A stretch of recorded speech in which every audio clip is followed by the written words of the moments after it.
Mr. Minister, distinguished dais, ladies and gentlemen. I gather from your applause that the small film satisfied you. I unfortunately haven't seen it yet, so I can't confirm to you whether or not it's a good one, but let's hope for the best. It is a particular privilege for me to be able to address this important assembly of AIPAC, which is taking place at a very critical period in the history of Israel. Allow me a note of nostalgia. I was witness, probably the only one in this hall, to the early great hours of AIPAC, which were encompassed in one man, an unusual man, the late Cy Kennan. His pioneering spirit in the political struggle in Washington was representative of that spirit which brought Israel into being and defended it. He lived that dream every minute of his life. Apart from General Benarzi, who preceded me as military attaché for a few months, I believe I'm the only survivor of the first embassy of the State of Israel in Washington. I served then as defense attaché in our offices in Massachusetts Avenue at the height of Washington summer, in which air conditioning was as yet unknown. This was the embassy led by our first ambassador, Eliyahu Eilat. Well do I recall those historic days when a ship loaded with grain, as I mentioned yesterday evening, was held up in Baltimore port because our government did not have the wherewithal to pay for its cargo. Who can forget the initial lobbying at that period of Eliyahu Eilat, and later of Abba Iban, to make the first breakthrough and to become eligible for the first loan of $100,000 to be made to the State of Israel. Yes, those were special, unforgettable days indeed. I referred to them in my recent autobiography and tried to give expression to the greatness of the effort. This was a period of struggle against terrifying odds, of belief in the future, of living from hand to mouth. As I stand here and look at this impressive assembly, my memories hark back to Cy Kennan running from office to office, building up Israel's case on the Hill, following the realization of a dream of thousands of years. We were at the time living in a period of great trials and tribulations in Israel, having lost 10% of our population in the War of Independence. And then, as the wounds were still open, we were absorbing hundreds of thousands of refugees from the centers of Jewry, from the camps in Europe, Morocco, North Africa, Iraq, and Yemen. The UJA at that time had recourse to the most lurid descriptions of the difficulties to which we were going. I can recall when I, as military attaché, and my deputy were visiting the U.S. Army Airborne Center at Fort Bragg.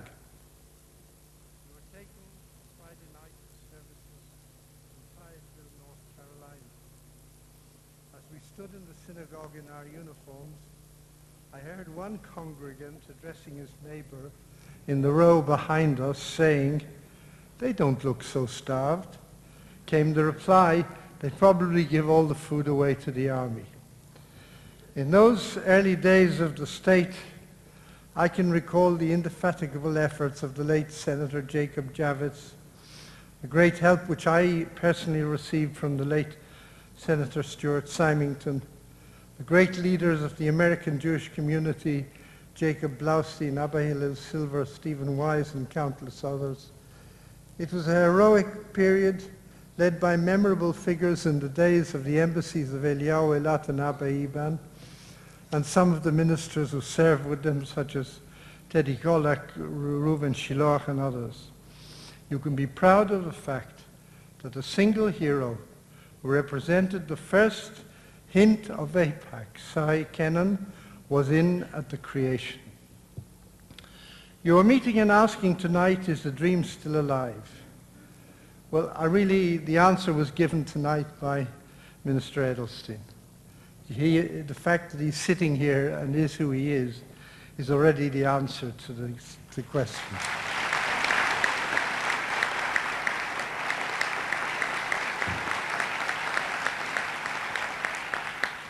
We are now marking the 100th anniversary of a dream come true, the establishment of the modern Zionist political movement at the First Zionist Congress in Basel, Switzerland, under the leadership of Dr. Theodor Herzl. Incidentally, my late grandfather was a delegate to that first conference.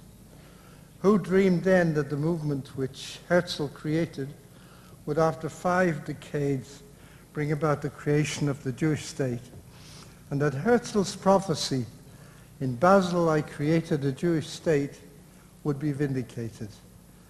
The implementation of Zionism was a long process and a very costly one in human life. Thousands were sacrificed on the altar of its achievement. But as we celebrate the victory of Zionism in a struggle lasting 100 years, we can be proud of the fact that Zionism was one of the few isms that has succeeded in our century and is leaving its indelible mark on history. Think of all the isms that have characterized our century, that endeavored to revolutionize life everywhere, such as communism. And you will find nothing to match Zionism in its success and in the achievement of its aims, the creation of a Jewish homeland for the Jewish people in the land of its birth. Yes, the dream is alive, has come to fruition, and continues to sustain us in the face of new challenges. Our enemies, particularly in the Soviet Union, realized that to destroy the Jewish people as a people, they had first to destroy Zionism as a movement and as a belief. And that was why in the late 1960s and early 1970s, it was the Soviet Union that instigated the massive worldwide attack on Zionism, which culminated in the dramatic assembly of the United Nations in November 1975, in which Zionism was equated with racism. Little did I realize then that we would reach a stage in the 90s when, because of the collapse of the evil Soviet Empire, it would be possible to abrogate that vile resolution. Zionism turned the arid soil of the desert in Palestine into fruitful abundance. Zionism provided a haven for many of the Jews suffering in different parts of the world, and at that time, above all, in Nazi Germany. Zionism created a national administration with all the necessary appurtenances, which enabled us to move towards statehood. Zionism enabled us to have the very little wherewithal with which to fight for our existence and to establish a state against terrifying odds. We paid a heavy price, as I mentioned, 10% of our population in that struggle. Zionism enabled our state to grow and flourish, to wage wars for our defense, and to develop a society based on high technology of which we can be proud. Zionism enabled us to reach the new heights, economically, socially, intellectually, which we have achieved in the past 10 years. Zionism enabled us to have a home ready for close on 1 million Russian Jews who sought to come home. Zionism enabled us to create brilliant scientific achievements of which we can be so very proud, and to turn Israel into the focus in the Jewish world of Jewish thought and learning, the greatest center of Torah and Talmudic research and excellence. In short, my friends, we will this year be celebrating the 100th anniversary of modern Zionism. We will be celebrating the most successful ism of the generation. And we alone, we the Jewish people, did it. It is difficult.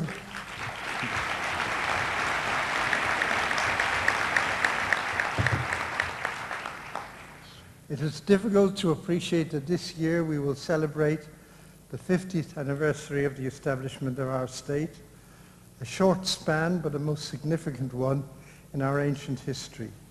I have the honor of having been appointed by the government of Israel to chair the public committee which will supervise the celebrations of our 50th anniversary in Israel this year.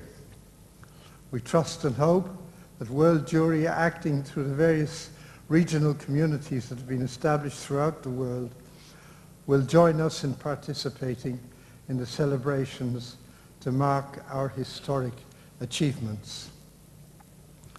Nobody can adequately predict the course of events as we stand at the current crossroads. And indeed, we are at the crossroads. I can only give you my own gut feeling.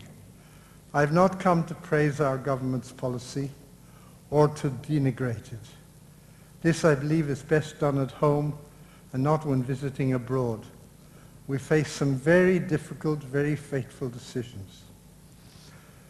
We have before us the proposal made by the Prime Minister, Mr. Netanyahu, to skip the interim arrangements which are envisaged by the Oslo agreements and to open negotiations for the final arrangements between Israel and the Palestinians.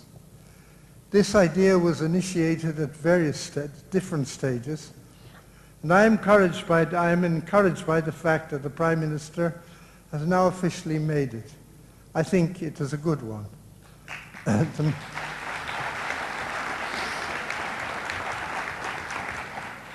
The main hesitation that prevented us from considering the move was that it would project the problem of Jerusalem to the head of the discussions. Now that that has in fact, for one reason or another, occurred, it is best, in my view, to move to the final negotiations and to attempt to achieve a complete resolution with the Palestinian Authority in what will doubtless be very, very long, drawn-out negotiations, and let nobody make any mistake on that respect. We are going through a very difficult period. We have to deal with a very difficult counterpart. But this we knew well in advance, and in my view should have been prepared for the steps that would be taken by our Palestinian opposite numbers in the negotiations and for their approaches. There is a public debate in Israel as to whether or not the timing of the construction on Har Homa was the wisest. I do not propose to take sides on this issue while I am abroad. I have my views, and I gave full expression to them in Israel. The fact is that Jerusalem is surrounded by huge developments which were carried out without one word of protest being uttered. But it is clear that the reaction to the Har Homa project is one based on a clear decision to force the Jerusalem issue into the forefront already at this stage. In fact, the arrangements reached between Israel and the Palestinians in the Oslo agreements do not place any restrictions on building in areas under Israeli control.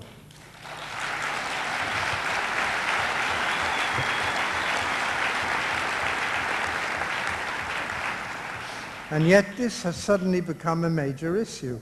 And what is more dangerous, a basis for a renewal of hostile activity which could lead to the collapse of the peace process. I hope it won't. There may be arguments in favor of or against the project, but there certainly is no logic to the green light allegedly given by the chairman of the Palestine Authority to reopen hostile activity.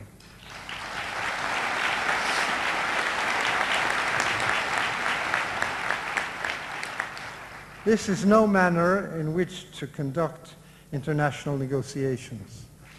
He is, in my view, sailing very close to the wind and faces the danger that the violent reaction to which his tacit approval has allegedly been given could eventually prove to be counterproductive and destroy the Palestinian dream, which is in the process of being realized by the Palestinian Authority.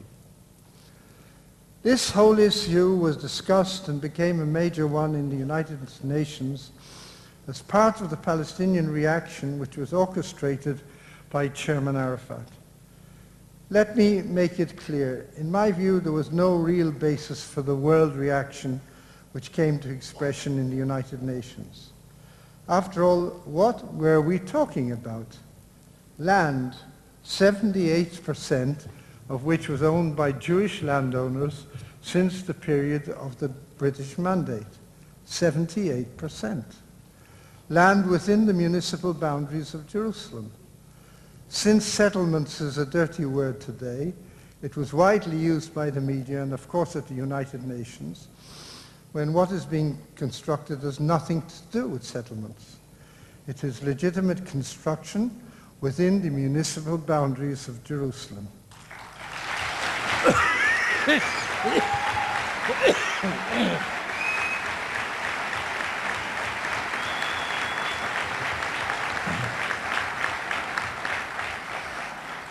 In other words, what we're being told again, and I emphasize again, and I regret the ambassador is not here to hear that, was that a Jew dare not build on Jewish-owned land in accordance with the law within the municipal boundaries of Jerusalem because somebody doesn't like it.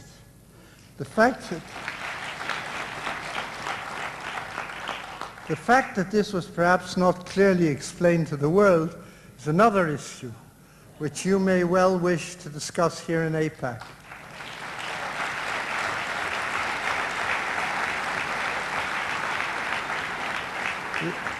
Let me say that if you had asked the question, you would have discovered that you were echoing the feelings of the Jewish communities throughout the world.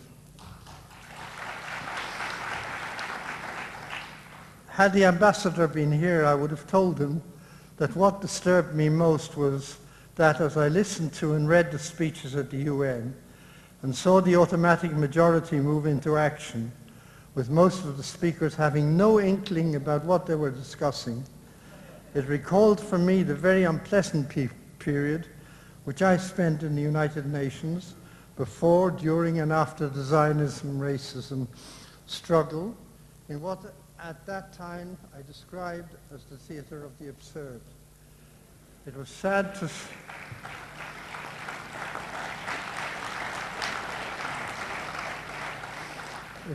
to see this automatic reaction not only of countries that do not know better, but of countries that should know better, in which the same hostile diatribes against Israel were slavishly repeated. I want to congratulate the United States once again for standing up to this chorus of hatred and for vetoing the resolution, thus incidentally rescuing peaceful. As I went over the debate, I could detect the warmed up, anti-Semitic sentiments appearing once again in the United Nations. I think it is fair to make it clear today that there is a near national consensus in Israel on Israel's right to do what it is doing in Har Homa within the municipal boundaries of Jerusalem.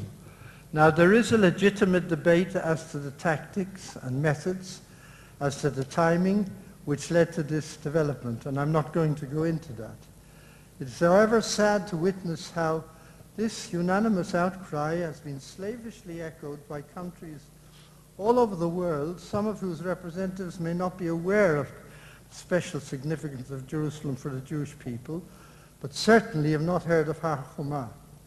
This has been turned into a major worldwide issue when in fact the agreements reached between Israel and the Palestinians did not place any restrictions on Israel building in areas under Israeli municipal control. The Palestinian Authority has made great achievements, and cooperation between the Palestinian Authority and the government of Israel has reached proportions hitherto undreamed of. Why, even with today's unrest, joint Israeli and Palestinian security patrols still operate in various parts of the country. Palestinian leaders continue to meet with Israeli leaders, although the formal negotiations have in many cases been suspended. In my humble opinion, the current crisis could be diffused given an adequate measure of goodwill. If this is the first step in pressurizing Israel to divide Jerusalem, all those concerned should realize the seriousness of the issue. The degree of national consensus, and indeed of worldwide Jewish consensus, which exists on the issue of Jerusalem, is obviously not clear abroad. Let me express my view that no government of Israel that is prepared to compromise on Jerusalem and its centrality as the capital of Israel, which it has been for 3,000 years, will last for one day.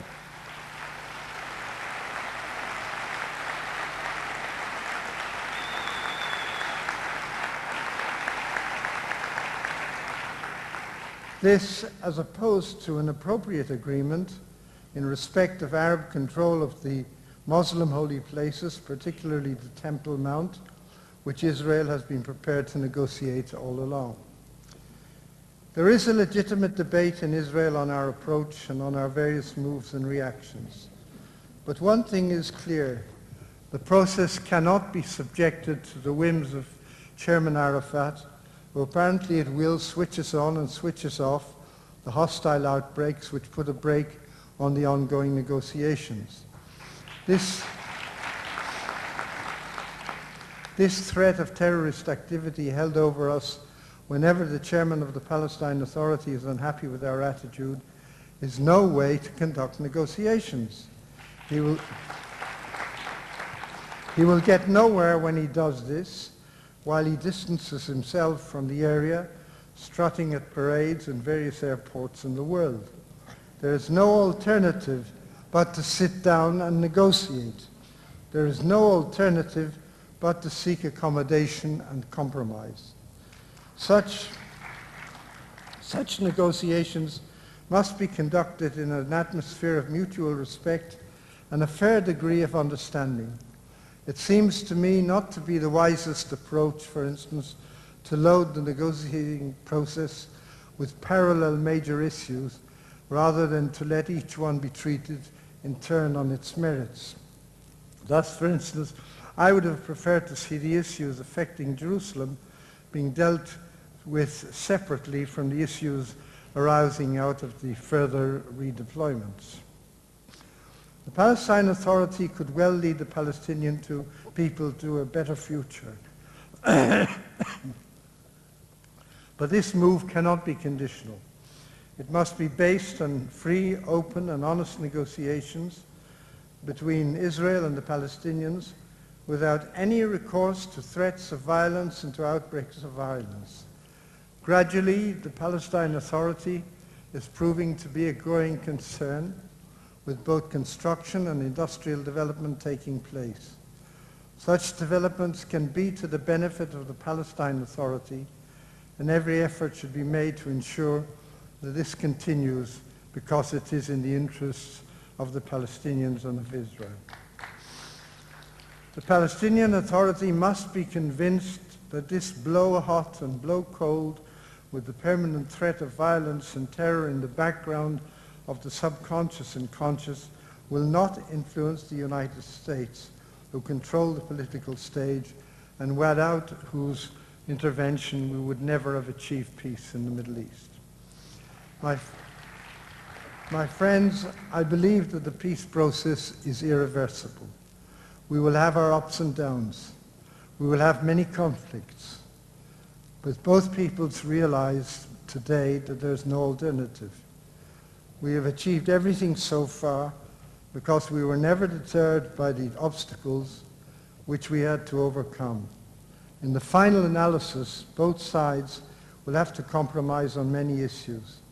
The developments will have to be based on good neighbor relationships between the authority and Israel.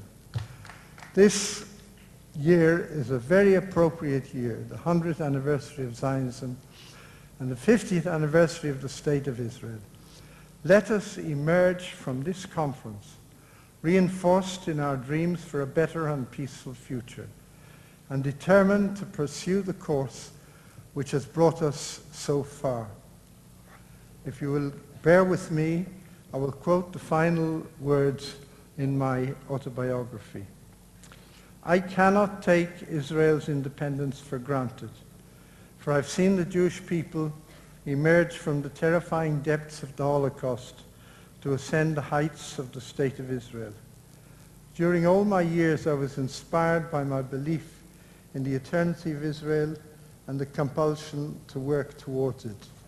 Beyond every setback, I see the saga of remarkable achievements in every field of life.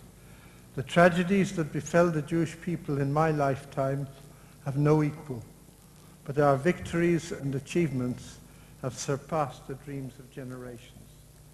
That is why one can dream, one should dream, one must dream.